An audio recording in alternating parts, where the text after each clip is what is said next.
ಸುಕ್ಷೇತ್ರ ರೇಣುಕಾ ಯಲ್ಲಮ್ಮ ದೇವಿಯ ಜೋಗಳಬಾವಿ ಏಳುಕೊಳ್ಳದ ರೇಣುಕಾ ಯಲ್ಲಮ್ಮ ದೇವಿಯ ಜೋಗಳಬಾವಿಗೆ ಸ್ವಾಗತ.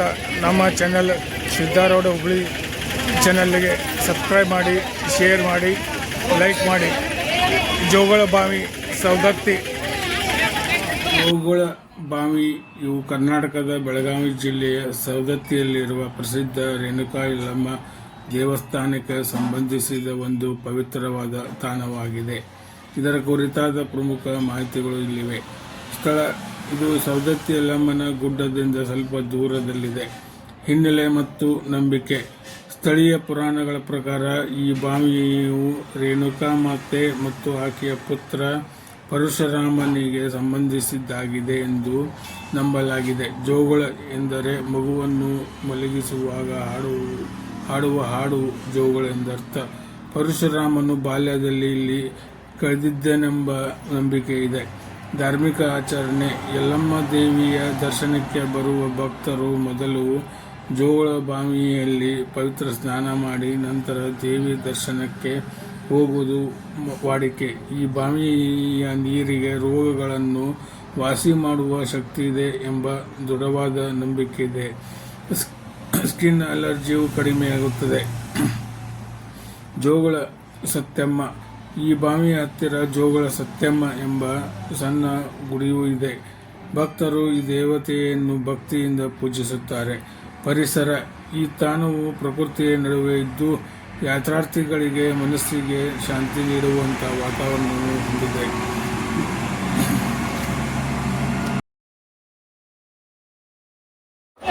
दौरान करून सावध रहा.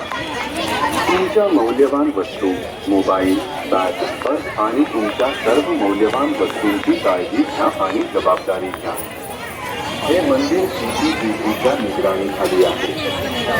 भाविकांकडून विनंती करण्यासाठी विशेष दर्शन व अभिषेक करणाऱ्या भाविकांनी मंदिराच्या काउंटरवर पावती मागवावी. अर्चना, अभिषेक, संकल्प आणि देवीला साडी नेसवणाऱ्या भाविकांना थेट देवीच्या दर्शनाची सोय असते.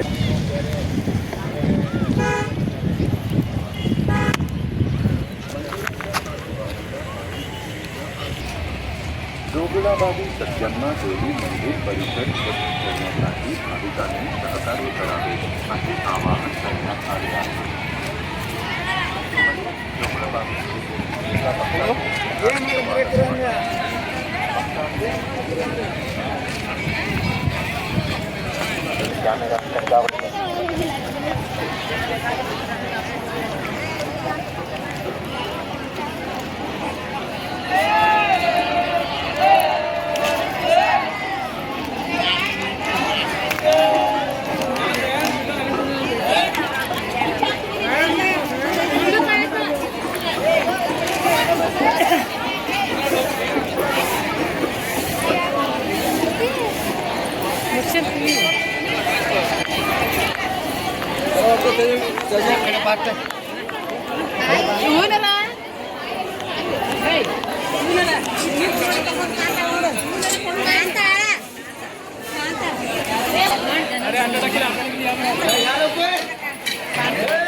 ಮಹಾಚಂಡಿಯಾಗ ಶುಕ್ರವಾರ ದಿನಾಂಕ 23/1/2026 ಮುಂಜಾನೆ 4 ಗಂಟೆಯಿಂದ ಸ್ಥಳ ಯಲ್ಲಮ್ಮ ಗುಡ್ಡ ಆವರಣ ಜೋಗಳಬಾವಿ ಟೋಲ್ ಗೇಟ್ ಹತ್ತಿರ ಶ್ರೀ ಅಭಿನವ ಧರೇಶ್ವರ ಮಹಾಸ್ವಾಮಿಗಳು, ಶ್ರೀ ಚಕ್ಕ ಮಹಾದೇವಿ ಹಾಗೂ ಶ್ರೀ ಧರಿ ದೇವರ ಪುಣ್ಯಾಶ್ರಮ ಕಟಕ್ ರಾಯಬಾಗಿಯವರ ನೇತೃತ್ವದಲ್ಲಿ ಗುರುವಾರ 22/1/2026 ಸಂಜೆ 5 ಗಂಟೆಗೆ ಶ್ರೀ ಜೋಗಳಬಾವಿ ಸತ್ಯಮ್ಮ ದೇವಿ ದೇವಸ್ಥಾನದಿಂದ ಯಲ್ಲಮ್ಮ ಗುಡ್ಡದವರೆಗೆ ಸಕಲ ವಾದ್ಯ ಮೇಳದೊಂದಿಗೆ ಭವ್ಯ ಮೆರವಣಿಗೆ ಚಂಡಿಕೆಯಾಗ ನೆರವೇರಿಸಿದ ಅರ್ಚಕರು.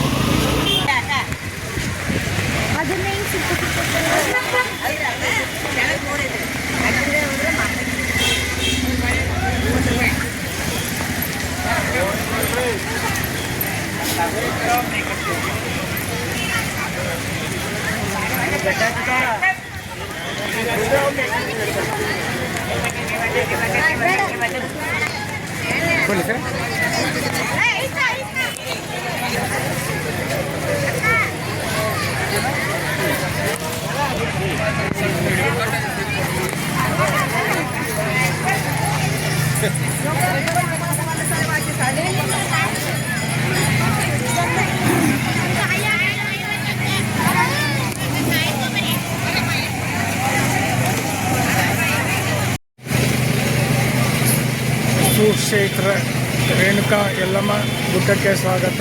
ಸೌದತ್ತಿ ನಮ್ಮ ಚಾನಲ್ ಸಿದ್ದಾರೂಢ ಹುಬ್ಳಿ ಚಾನಲ್ಗೆ ಸಬ್ಸ್ಕ್ರೈಬ್ ಮಾಡಿ, ಶೇರ್ ಮಾಡಿ, ಲೈಕ್ ಮಾಡಿ.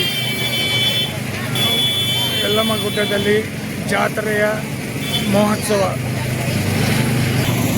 ರೇಣುಕಾ ಯಲ್ಲಮ್ಮ ರೇಣುಕಾಂಬ ಹಿಂದೂ ಧರ್ಮದ ಶಕ್ತಿ ದೇವತೆ. ಮುಖ್ಯವಾಗಿ ಕರ್ನಾಟಕ, ಆಂಧ್ರ ಪ್ರದೇಶ, ತೆಲಂಗಾಣ, ತಮಿಳುನಾಡು ಮತ್ತು ಮಹಾರಾಷ್ಟ್ರದಲ್ಲಿ ಆರಾಧಿಸಲ್ಪಡುವ ದೇವತೆ. ಕರ್ನಾಟಕದ ಸೌದತ್ತಿ ಯಲ್ಲಮ್ಮ ದೇವಸ್ಥಾನವು ಬೆಳಗಾವಿ ಜಿಲ್ಲೆ ಅತ್ಯಂತ ಪ್ರಸಿದ್ಧ ಐತಿಹಾಸಿಕ ಕೇಂದ್ರವಾಗಿದೆ.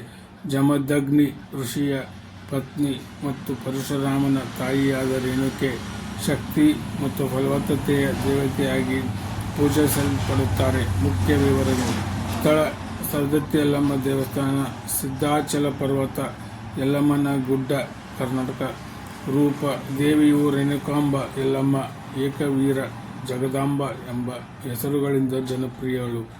ಪೌರಾಣಿಕ ಹಿನ್ನೆಲೆ: ಜಮದಗ್ನಿ ಮಹರ್ಷಿಯು ಪತ್ನಿ ಪತಿವ್ರತ ಶಿರೋಮಣಿಯಾಗಿದ್ದ ರೇಣುಕೆ ಗಂಧರ್ವ ಚಿತ್ರರಥವನ್ನು ಕಂಡ ಕ್ಷಣದ ಅರಿವಿಲ್ಲದ ಚಿತ್ತ ಚಂಚಲೆಯಿಂದಾಗಿ ಜಮದಗ್ನಿಯ ಶಾಪಕ್ಕೆ ಒಳಗಾಗುತ್ತಾಳೆ. ಪರಶುರಾಮನು ತನ್ನ ತಾಯಿ ರೇಣುಕೆಯ ಶಿರಚ್ಛೇದನ ಮಾಡಿದರೂ ತಂದೆಯ ವರದಿಂದ ತಾಯಿಯನ್ನು ಪುನಃ ಜೀವಿತಗೊಳಿಸುತ್ತಾನೆ.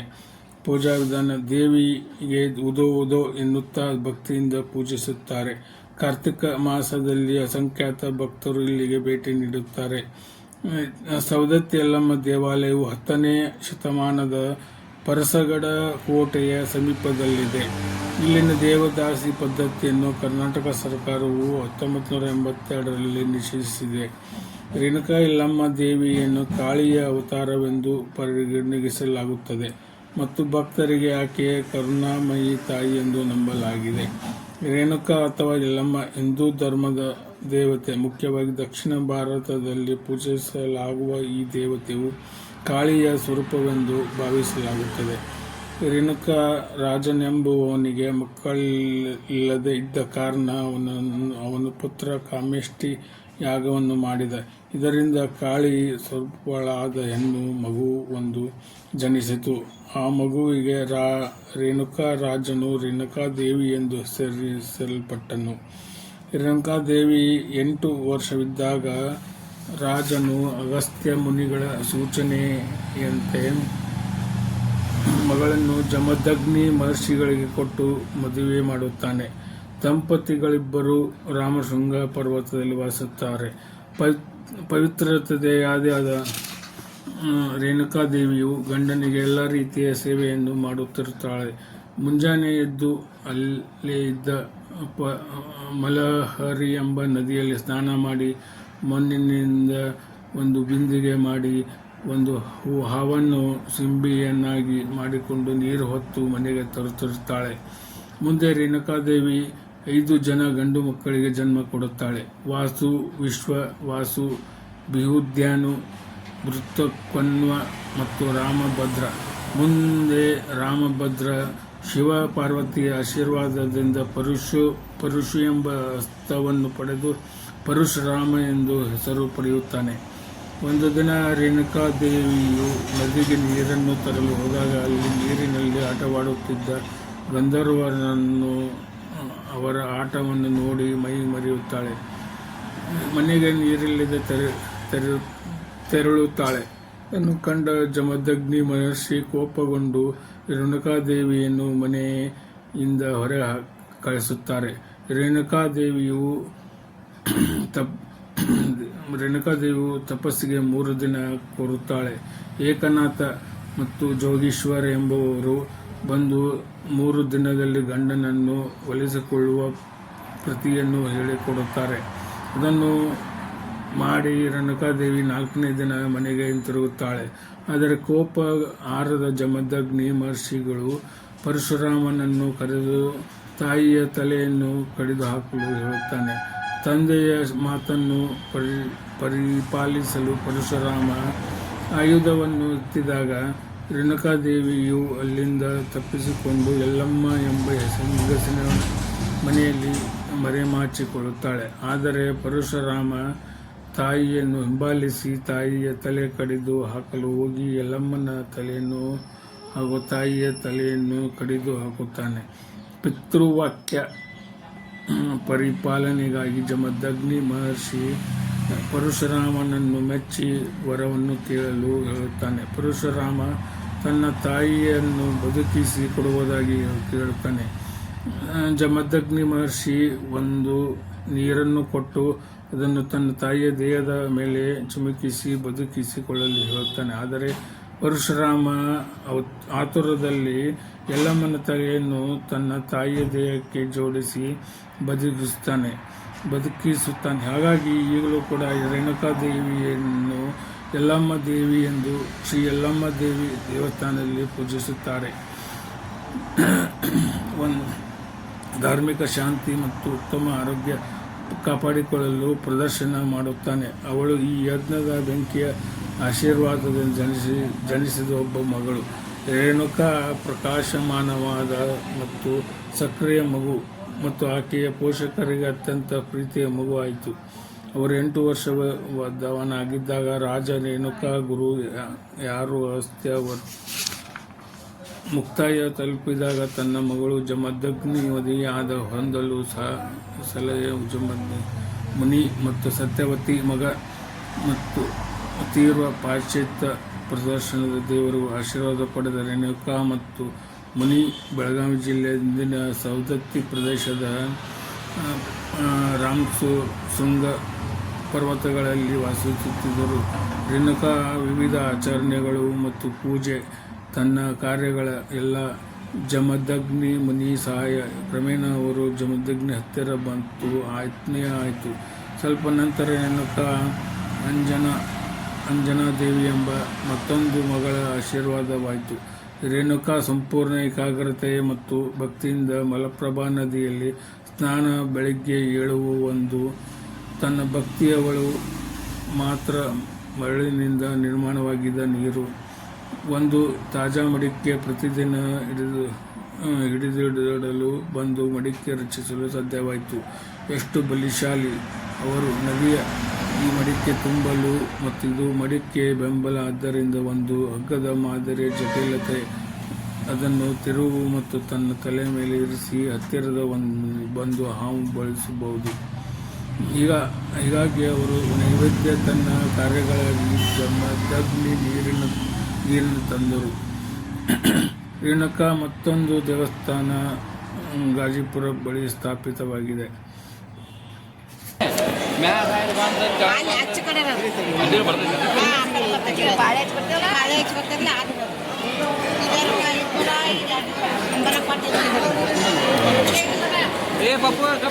ಸಮಾಧಾನ ಗಡಬಡಿ ಮಾಡಬೇಡ.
ಥ್ಯಾಂಕ್ಸ್.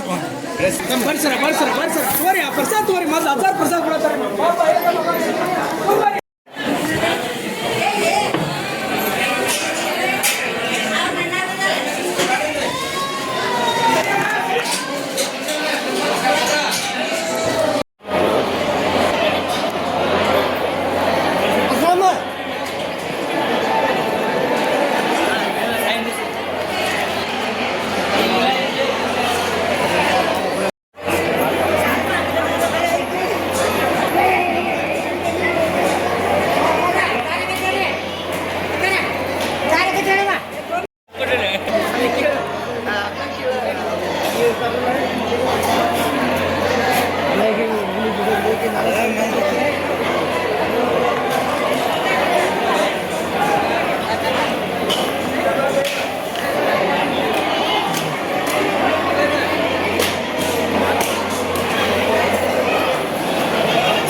ಸುಕ್ಷೇತ್ರ ರೇಣುಕಾ ಯಲ್ಲಮ್ಮ ದೇವಸ್ಥಾನಕ್ಕೆ ಸ್ವಾಗತ. ನಮ್ಮ ಚಾನಲ್ ಸಿದ್ದಾರೋಡ್ ಹುಬ್ಳಿ.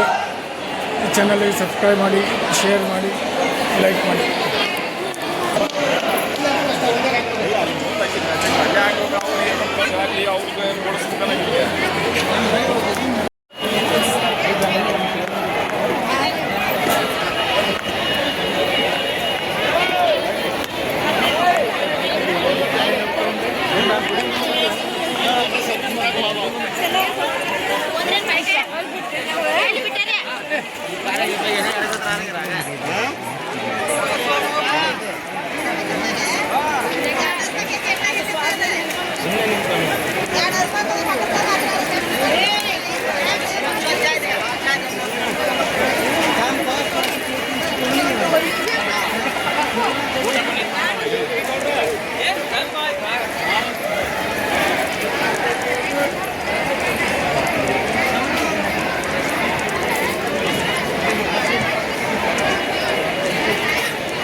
ನೋಡ್ರಿ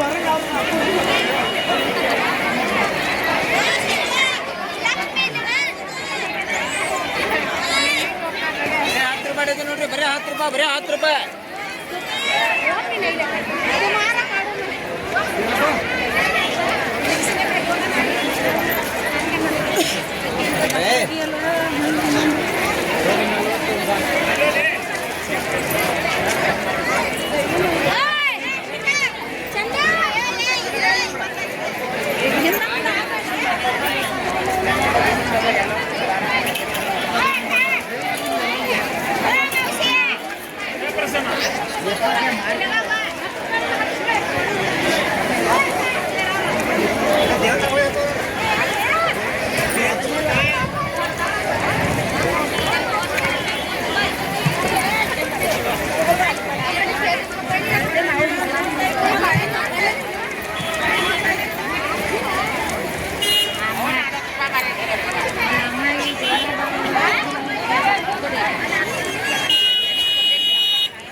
जी दोनों जने पकड़े तो फिर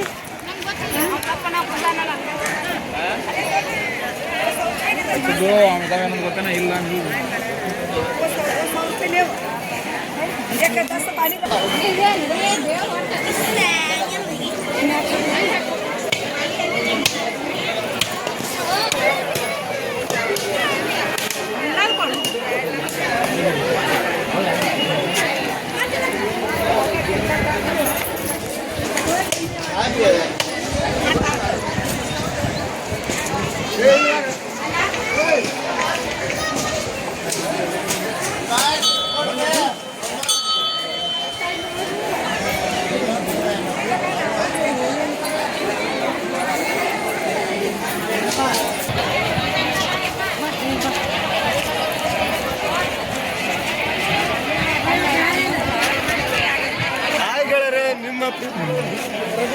ಬರ್ತಾ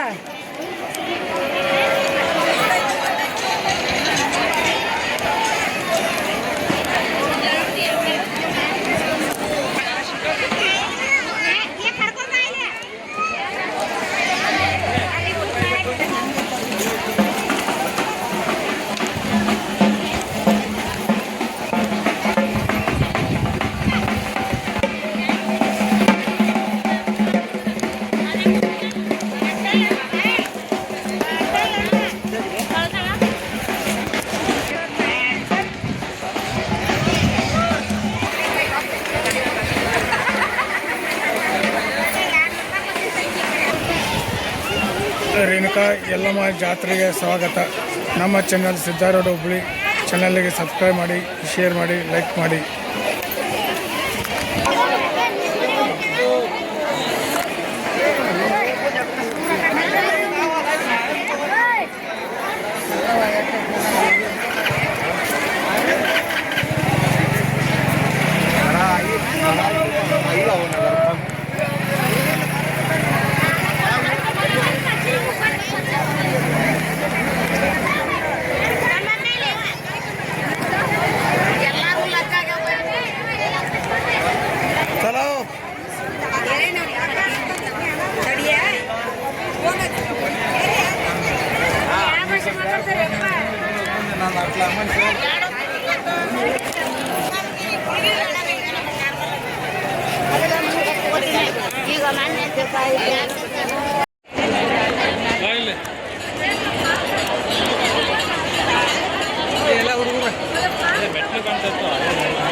ಶ್ರೀಕ್ಷೇತ್ರ ರೇಣುಕಾ ಯಲ್ಲಮ್ಮ ದೇವಿ ಗುಡ್ಡಕ್ಕೆ ಸ್ವಾಗತ.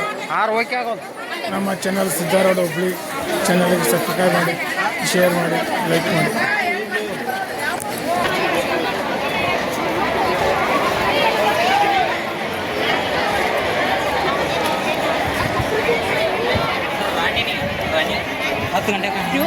ಶ್ರೀಕ್ಷೇತ್ರ ರೇಣುಕಾ ಯಲ್ಲಮ್ಮ ದೇವಿ ಜಾತ್ರೆಗೆ ಸ್ವಾಗತ.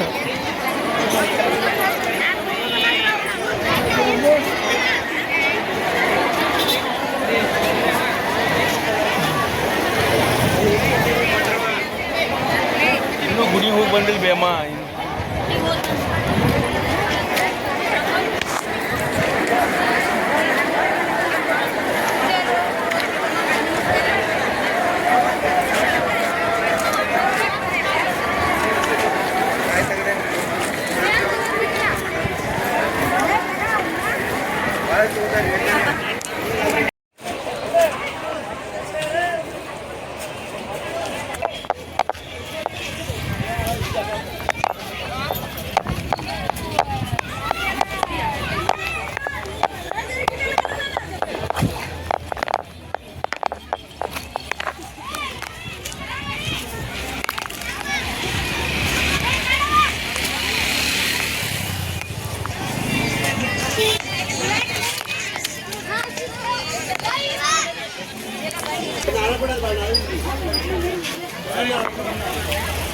Gracias.